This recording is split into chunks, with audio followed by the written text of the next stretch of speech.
Hello friends, അകലെ latest review. Prathapan മുകളിലെ വാൾക്കണിയിൽ നിന്ന് ആർക്കോ ഫോൺ ചെയ്യുവാണ്. അപ്പോൾ താഴോട്ട് നോക്കുമ്പോൾ ഒരു ഓട്ടോറിക്ഷയിൽ രാജു വന്ന് ഇറങ്ങുന്നതാണ് കാണുന്നത്.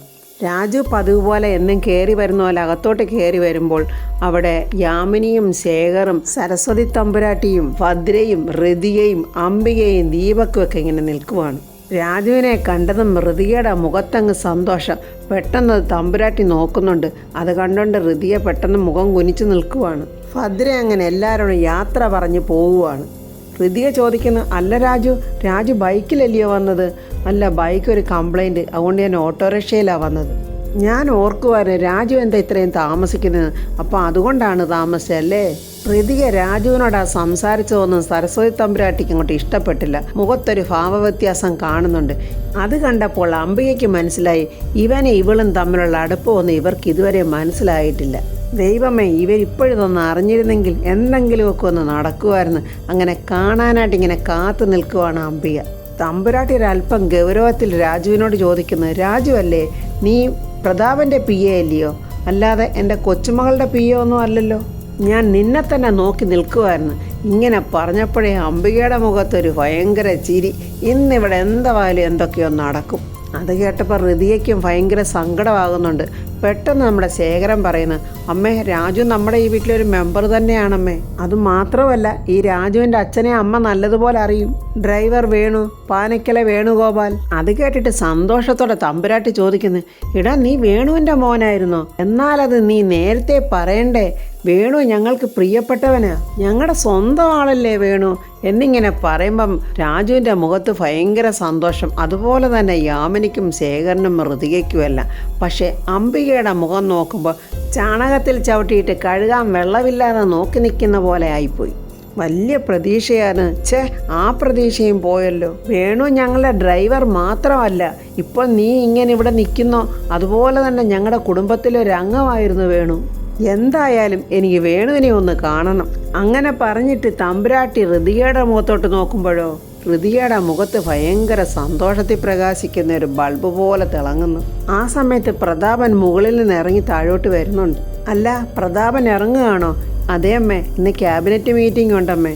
രാജുവിനോട് പ്രതാപൻ ചോദിക്കുന്നു, നീ എന്താ ഇന്ന് ഓട്ടോറിക്ഷയിൽ വന്നത്? നിന്റെ ബൈക്ക് എവിടെ?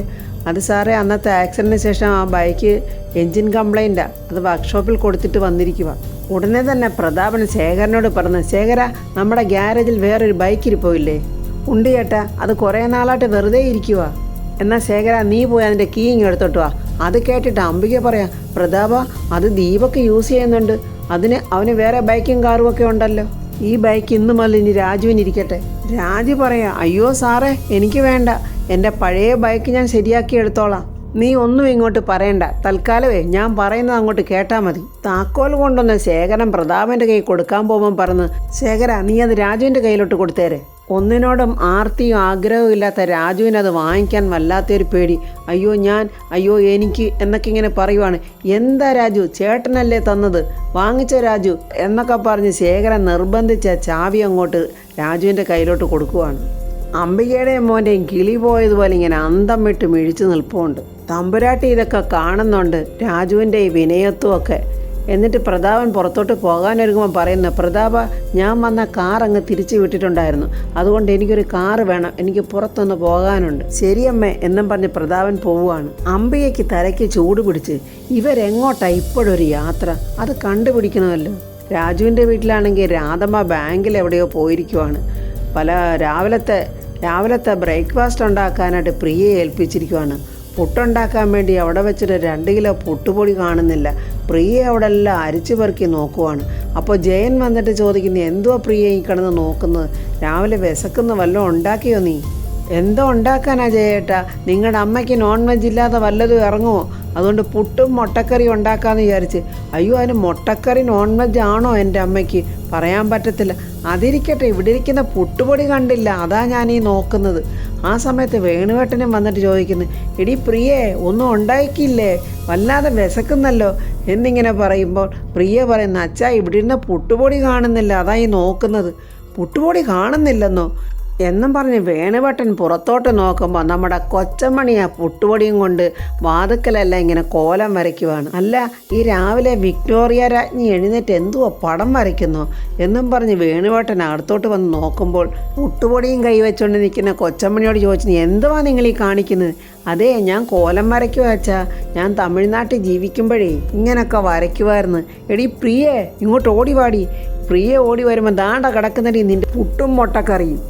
2 കിലോ പുട്ടുപൊടി എടുത്ത് അതാണ്ട നിൻ്റെ ഈ തള്ളയോടൊക്കെ പടം വരച്ചിരിക്കുന്നത്. അയ്യോ, ഈ തള്ളയെ ഞാൻ ഇന്ന് എന്ത് ചെയ്യും എന്ന് പറഞ്ഞ് ജയൻ ആ പുട്ടുപൊടി പിടിച്ച് വലിക്കാൻ നോക്കുമ്പോൾ കൊച്ചമ്മണി ജയൻ്റെ കയ്യെ കടിക്കുവാണ്.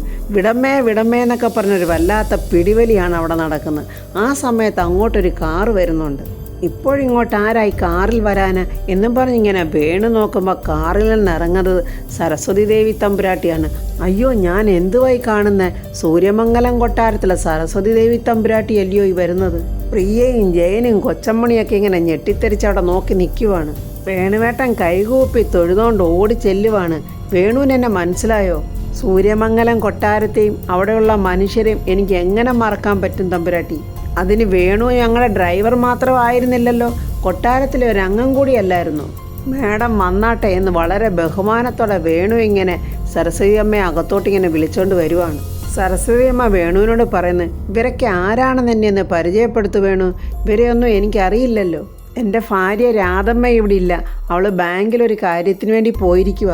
ഇതെൻ്റെ മൂത്ത മകൾ പ്രിയ, ഇത് അവളുടെ ഭർത്താവ് ജയൻ, മറ്റൊരു മകൾ ശ്രീലക്ഷ്മി, അവളുടെ വിവാഹം കഴിഞ്ഞു എന്നൊക്കെ ഇങ്ങനെ വേണു പറയുമ്പോഴും നമ്മുടെ കൊച്ചമ്മണി ഇങ്ങനെ എന്നെ കാണീര് എന്നെ പരിചയപ്പെടുത്താൻ പറഞ്ഞിങ്ങനെ ആക്ഷൻ കാണിച്ചുകൊണ്ടിരിക്കുക.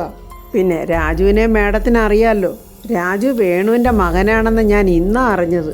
കൊച്ചമ്മണിയെ വേണു പരിചയപ്പെടുത്താത്തതുകൊണ്ട് കൊച്ചമ്മണി സ്വയം അങ്ങ് പരിചയപ്പെടുവാണ്, എന്നെ പരിചയപ്പെടുത്തിയില്ല എന്ന് പറയുമ്പോഴേക്കും ജയൻ കയറി പറയുക, ഇതെൻ്റെ അമ്മ, 2 ദിവസത്തേക്ക് വിരുന്നിന് വന്നതാ, ഇന്ന് രാവിലെയോ അല്ലെങ്കിൽ നാളെ വൈകുന്നേരമോ അങ്ങ് പോകും. സരസ്വതി അമ്മ ചോദിക്കുന്ന പേരെന്തുവാ? പേര് കൊച്ചമ്മണി. എൻ്റെ അച്ഛനും അമ്മയും ഇട്ട പേര് ചാരുലത. അത് കേട്ട് ജയനും പ്രിയ അങ്ങ് ഞെട്ടുവാണ്. അങ്ങനെ ഒരു പേര് എപ്പോഴുണ്ടായി? എന്നെ ജാതകം എഴുതിയ ആൾ പറഞ്ഞ് എനിക്ക് ആ പേര് ചേരൂല്ലെന്ന്. അങ്ങനെ പിന്നെ എന്നെ കൊച്ചമ്മണിയായി പോയതാ.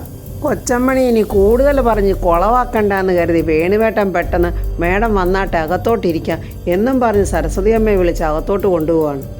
രാധമ്മ ബാങ്കിൽ പോയിരിക്കുകയെന്ന് അറിഞ്ഞിരുന്നുകൊണ്ട് രമ്യയും അവിടെ അമ്മ രുക്മിണിയും കൂടെ വഴിയിലിങ്ങനെ കാത്തു നിൽക്കുവാണ്. രാധമ്മ ചോദിക്കുന്നു, എന്താ നിങ്ങൾ രണ്ടുപേരും ഇവിടെ നിൽക്കുന്നത്? അത് ഞങ്ങൾ രാധമ്മയെ കാണാൻ വേണ്ടി ഇവിടെ വെയിറ്റ് ചെയ്യുമായിരുന്നു. എന്നെ കാണാനോ? അതെ, അങ്ങോട്ട് വന്ന് ചില കാര്യങ്ങൾ പറയാമെന്ന് വിചാരിച്ചാലേ അവിടെ ഒരു ഉത്സവത്തിൻ്റെ ആളാണ്, അവിടെ ഒന്നും പറയാൻ പറ്റില്ല, അത്രയ്ക്ക് മുഖ്യമായ കാര്യമാണ്. എന്തുവാ പറയാനുള്ളത്? അത് നമ്മുടെ പഴയ കാര്യം തന്നെ, രാജുവിൻ്റെയും രമ്യയുടെയും കല്യാണ വിഷയം സംസാരിക്കാൻ തന്നെ. അത് കേൾക്കുമ്പോൾ പെട്ടെന്ന് രാധമ്മയ്ക്ക് മനസ്സിലായി, ഇവർ തന്നെ ഇവിടെ വെച്ച് മടക്കി എന്തോ സംസാരിക്കാനാണല്ലോ. എന്താ ഇവരോട് മറുപടി പറയേണ്ടത്? എതിർത്ത് പറയാനുള്ള തൻ്റെ ഇടവും രാധമ്മയ്ക്കില്ല. രുക്മിണി ഒരു ഡിമാൻഡ് രാധമ്മയുടെ മുന്നിലോട്ട് വെക്കുകയാണ്. അതായത് എൻ്റെ മകൾ രമ്യയെ രാജു വിവാഹം കഴിക്കുന്ന നിമിഷം, അതായത് വിവാഹ രജിസ്ട്രേഷനിൽ ഒപ്പിടുന്ന നിമിഷം തന്നെ ഞാൻ എൻ്റെ മകൻ ഹരീഷിനെയും നിങ്ങളുടെ മകൾ ശ്രീലക്ഷ്മിയെയും വീട്ടിലോട്ട് സ്വീകരിക്കും. എൻ്റെ മകന് കിട്ടേണ്ട എല്ലാ ഓഹരിയും ഞാൻ അവന് കൊടുക്കും. എനിക്കിപ്പോഴറിയാം അവൻ വളരെ സങ്കടത്തിലാണ് ജീവിക്കുന്നതെന്ന്. ഓട്ടോറിക്ഷയൊക്കെ ഓടിച്ച് അവന് എന്തോ കിട്ടാന്, വളരെ കഷ്ടത്തിൽ തന്നെ അവൻ്റെ ജീവിതം. അതുകൊണ്ട് രാധമ്മ തന്നെ വിചാരിക്കണം എന്താ വേണ്ടതെന്ന്. രാജമ്മ ഇത് സമ്മതിച്ചാല നിങ്ങളുടെ മക്കളുടെ 3 പേരുടെയും ജീവിതം നല്ല നിലയിൽ തന്നെ ആകും. രാധമ്മ പോയി കണ്ടതാണല്ലോ ഹരീഷിൻ്റെ കൈയൊടിഞ്ഞ് വീട്ടിലിരിക്കുന്നതും ആഹാരത്തിന് പോലും വളരെ ബുദ്ധിമുട്ടുന്നതും. എന്ത് ചെയ്യണമെന്നറിയാതെ രാധമ്മ ഇങ്ങനെ വിഷമിക്കുവാണ്. ഇതിന് ഞാൻ സമ്മതിക്കണോ അതോ ഋതിക മോളോട് ചെയ്യുന്ന വഞ്ചനയാണോ എന്നൊക്കെ ചിന്തിച്ചിട്ട് ആകെ ഇങ്ങനെ കുഴപ്പത്തിൽ നിൽക്കുവാണ്. അപ്പോൾ രുക്മിണിയും രമ്യയും പറയുന്നു, കൂടുതൽ ആലോചിക്കാനൊന്നുമില്ല, ഇപ്പം തന്നെ ഞങ്ങൾക്ക് ഇതിൻ്റെ തീരുമാനം കിട്ടണം. അത് രുക്മിണിയും ഞാൻ വേണുവേട്ടനോടൊന്ന് ആലോചിച്ചിട്ട് പറയാം, അതിൻ്റെ ഒന്നും ആവശ്യമില്ല. രുക്മിണി ബോൾഡായിട്ട് നിൽക്കണം, രുക്മിണി പറയുന്നത് വേണം വേണുവേട്ടൻ കേൾക്കാൻ, അങ്ങനെ വേണം ഇനി കാര്യങ്ങളൊക്കെ പോകേണ്ടത്. അതുകൊണ്ട് രാധമ്മ ഉടനെ തന്നെ ഒരു തീരുമാനം എടുക്ക് എന്നിങ്ങനെ നിർബന്ധിക്കുന്ന ആ സമയത്ത് രാധമ്മയുടെ വീട്ടിൽ വേണുവേട്ടനോട് സരസ്വതി തമ്പുരാട്ടി പറയുന്നു, എനിക്കൊരു പ്രധാനപ്പെട്ട കാര്യം വേണുവിനോട് പറയാനുണ്ട്. തൽക്കാലം ഇതാരും അറിയണ്ട, മേഡം പറഞ്ഞോളൂ മേഡം, ഇത് വേണുവും രാധയും കൂടെ ചേർന്ന് ഒരു തീരുമാനം പറയണം.